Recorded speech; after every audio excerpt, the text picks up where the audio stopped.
Ever wish you could just get inside the mind of a Roman emperor? Oh, yeah. Like really understand how they thought and what they struggled with, Uh-huh. and how they found peace in a world that, let's be honest, was just as crazy as ours is today. Right? Well, today you get your chance. That's right. We are taking a deep dive Deep dive. into Meditations, the personal journal of none other than Marcus Aurelius, Yes. Roman emperor philosopher. Stoic superstar. Stoic superstar. You know, the guy who ruled one of the largest empires in history Yeah. while battling barbarians, Barbarians, right. dealing with political drama, Of course. and somehow finding the time to jot down his deepest thoughts about life, Uh-huh. virtue, and the universe. The universe. Yes, this sounds like the kind of deep dive that makes your brain tingle. Little brain tingle. Hit that subscribe button on our YouTube channel. Yeah. We've got a treasure trove of these insightful explorations waiting for you. So what's really fascinating about Meditations is that it wasn't meant for an audience. Right. It wasn't some self-help bestseller in the making. No. It was a private journal, Private journal. almost like his own personal therapy sessions in written form. Like we're getting a glimpse into his diary. Yeah, exactly. It's like stumbling upon the private thoughts of a leader, A leader. wrestling with the same human questions we grapple with today. Absolutely. How to live a good life, Yes. how to deal with stress and difficult emotions, Mm-hmm. how to find meaning and purpose. All the big ones. All the big ones. And that's what makes meditation so compelling, Right. even centuries later. Yeah. It's not some stuffy philosophical treatise. No. It's raw, it's honest, Yeah. and it's surprisingly relatable. Speaking of relatable, Okay. did you know that this Stoic emperor, Yeah. known for his discipline and self-control, All right. also had a playful side? He did. He did. There's this anecdote about him chasing sheep on horseback for fun. What? Yeah. Yeah. That's amazing. It reminds us that even those who seem to have it all figured out Yeah. still need to let loose and embrace the lighter side of life. It's a good reminder for all of us, isn't it? For all of us. Now, before we get lost in ancient Rome, Okay. let's set the stage for our deep dive. Right. What exactly is Meditations? Okay, so Meditations is a collection of Marcus Aurelius's personal reflections, Mm-hmm. thoughts and reminders to himself. Hi. It's not a formal philosophical text, Got it. but rather a glimpse into his inner world, his struggles, Uh-huh. and his ongoing pursuit of self-improvement. And this is where it gets really interesting. Okay. We're not just reading about abstract Stoic principles. No. We're witnessing them being grappled with in real time Real time. by a leader facing immense pressure and responsibility. Exactly. It's like a window into the mind of someone trying to live by these principles. Yeah. In the midst of chaos and uncertainty. Chaos, uncertainty. And the insights he offers are surprisingly relevant to our modern lives, They are. even though they were written almost 2,000 years ago. Almost 2,000 years ago. Crazy, right? Crazy. So one of the most fundamental principles we see throughout Meditations Yeah. is this idea of focusing on what's within our control, Okay. which sounds simple enough, right? Right. But in practice, Yeah. it can be really tough. Oh, yeah. I mean, our brains are wired to worry about things we can't control. Absolutely. The Stoics, like Marcus Aurelius, Yeah. they recognized that trying to control the uncontrollable is a recipe for stress, anxiety, and ultimately unhappiness. Okay. So how do we actually put this into practice? Yeah. Because it's easy to say, just focus on what you can control. Right. But what does that actually look like in everyday life? Well, it starts with understanding the difference Okay. between what we can influence and what we can't. Okay. Our thoughts, our actions, Ah. our reactions to events, those are within our sphere of control. Okay. So instead of stressing about the traffic jam, Yeah, I should focus on, say, choosing to listen to a podcast while I'm stuck. exactly. Is that what we're talking about? That's a great example. Okay. It's about choosing how you respond to external events Yeah. rather than trying to change the events themselves. Okay. But it goes deeper than that. Okay. It's also about focusing on cultivating virtues Mhm. like honesty, courage, and justice. Because those are qualities that are Yeah. always within our reach, regardless of our circumstances. Precisely. Yeah. And this brings us to another core Stoic principle. Yeah. The idea that virtue is the sole good. In Okay. other words, it's the only thing truly worth striving for. But doesn't that sound a bit, well, extreme? Okay. Like, are we supposed to just ignore everything else, wealth, health, relationships. It's not about ignoring those things. Okay. It's about recognizing that they're not inherently good or bad in themselves. Yeah. It's how we approach them, how we use them, that determines their value. Got it. And for the Stoics, virtue is the guiding principle for all of that. So it's not about achieving some perfect outcome. Right. But rather about acting in accordance with our values, regardless of the result. Precisely. Okay. And this ties into the Stoic emphasis on living in the present moment. Yes. Mindfulness. Mindfulness. It's all the rage these days. But Marcus Aurelius was practicing it centuries ago, wasn't he? He was. Yeah. There's a famous line in Meditations where he writes, "Waste no more time arguing about what a good man should be. Yeah. Be one." Powerful. It's a call to action. Yeah. A reminder that we don't need to wait for the perfect moment to start living virtuously. It's about making the most of the time we have because, as he also wrote, the time of a man's life is as a point. Exactly. Wow. And this awareness of our own mortality wasn't meant to be morbid or depressing. Right. It was actually a source of motivation for the Stoics, like a reminder to savor each moment, to focus on what truly matters, and to not get caught up in the trivial worries. Exactly. I love that. Now, if you're finding these insights helpful and want to explore Stoicism further, make sure to check out our YouTube channel. Yes. We've got a whole series dedicated to unpacking these ancient ideas and showing you how they can be applied to modern life.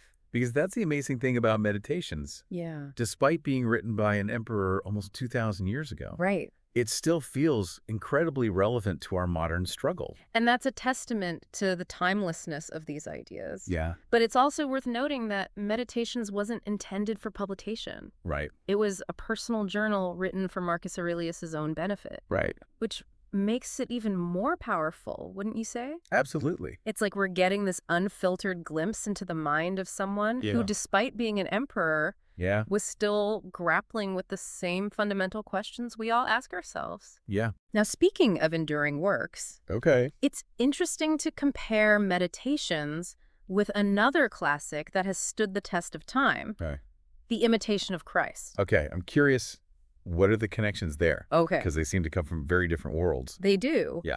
But both works emphasize self-mastery, inner peace, and overcoming our baser instincts. They offer guidance on how to cultivate virtues like humility, patience, and compassion. Interesting. And even though they come from different religious contexts, they share this core focus on personal transformation. So even though they were written centuries apart and from different perspectives, they're both tapping into this fundamental human desire for meaning and purpose. Precisely. And that's a testament to the power of these ideas, that they continue to resonate with readers today. Absolutely. Now, we can't talk about Marcus Aurelius without acknowledging his legacy as a philosopher king. Right. He wasn't just writing about virtue. He was actually trying to embody it in his rule. He's often cited as the example of the ideal Stoic ruler. Okay. Someone who governed with justice, wisdom, and a deep sense of duty. Yeah. Which wasn't always easy, considering the challenges he faced. I mean, he had to deal with wars, plagues, internal rebellions, you name it. All of it. It's amazing to think about how his philosophical beliefs informed his leadership. And it's a good reminder that leadership isn't just about power or charisma. It's about character wisdom. Right. And a willingness to serve something greater than yourself. So much bigger than yourself.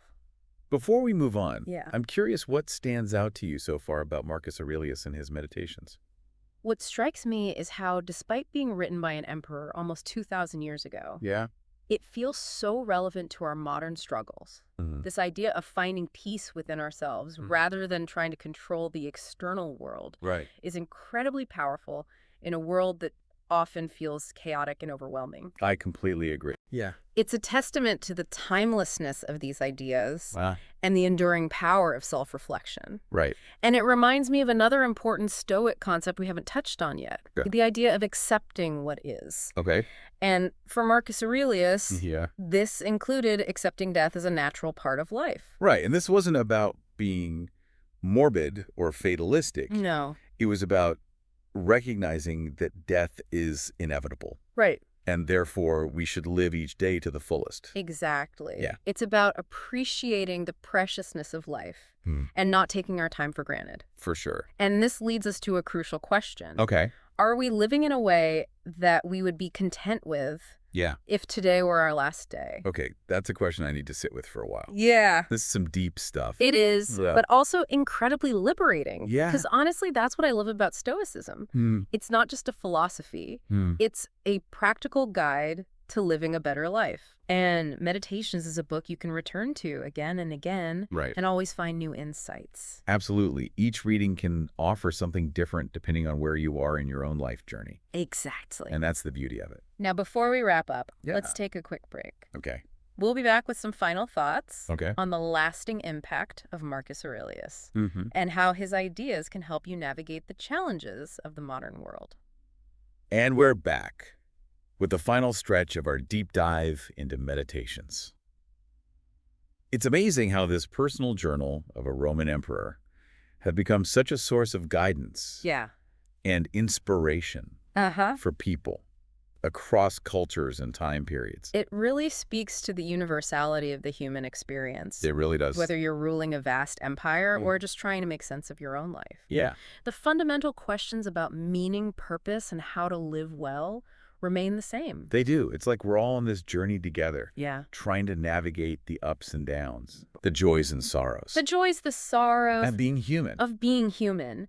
And Meditations offers this framework for facing those challenges with resilience, wisdom, and a sense of inner peace. Exactly. And it's not about achieving some perfect state of happiness or denying the difficulties of life. Yeah. It's about finding a way to move through it all with grace, courage, and a commitment to living in accordance with our values. Exactly. And a key part of that for Marcus Aurelius was recognizing the interconnectedness of all things. Yes. He saw himself as part of this larger web of existence, and his actions were guided by a sense of duty to the common good. That's a powerful concept. It is. Especially in today's world. Yes. Where it's easy to feel isolated or disconnected. It is. It reminds us that we're all in this together and our actions have ripple effects. They do. That extend far beyond ourselves. So we've talked about Stoicism. Yes. Virtue, living in the present moment, accepting what is,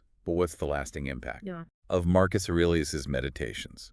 Why should we care about the musings of an emperor from almost 2,000 years ago? Well, for one thing, Meditations continues to be incredibly relevant today. Yes, it does. It speaks to the timelessness of these ideas. Yeah. And their ability to resonate with the core of the human experience. And it's not just theoretical. It's not. Meditations offers practical guidance. It does. On how to deal with anger, anxiety, disappointment, all the inevitable challenges of life. All those things that come up over and over again. It's like having this wise, experienced mentor. Yes. Whispering in your ear. Whispering in your ear. Offering guidance and support. Exactly. And, you know, the fact that Marcus Aurelius never intended for Meditations to be published makes it even more powerful. It does, because it wasn't written for an audience. No. It was just his personal reflections, written for his own benefit. Right, which makes it all the more authentic and relatable. So true. We're getting this unfiltered glimpse into the mind of a leader. Yeah. Who, despite his position, was still grappling with the same human struggles as the rest of us. So as we wrap up our deep dive into Meditations, what's the key takeaway you hope listeners will walk away with? I think the most important thing is that Marcus Aurelius's wisdom is accessible to anyone. I love that. You don't need to be a philosopher or an emperor to benefit from his insights. You don't. It's about taking the time for self-reflection, questioning our assumptions, and choosing to live a life that aligns with our values. And it's about recognizing that true happiness and fulfillment come not from external circumstances, but from cultivating inner peace, virtue, and a sense of connection to something larger than ourselves. Well said. And if you're eager to explore these ideas further, be sure to check out our YouTube channel. We've got tons of resources there to help you apply these timeless principles to your own life. We've got deep dives on Stoicism, philosophy, personal growth, you name it. All of it. And remember, as Marcus Aurelius himself wrote, the happiness of your life depends upon the quality of your thoughts. So keep thinking deeply. Until next time, thanks for joining us on The Deep Dive. And if you enjoyed this exploration of Marcus Aurelius's Meditations, don't forget to hit that subscribe button on our YouTube channel for more insightful deep dives just like this.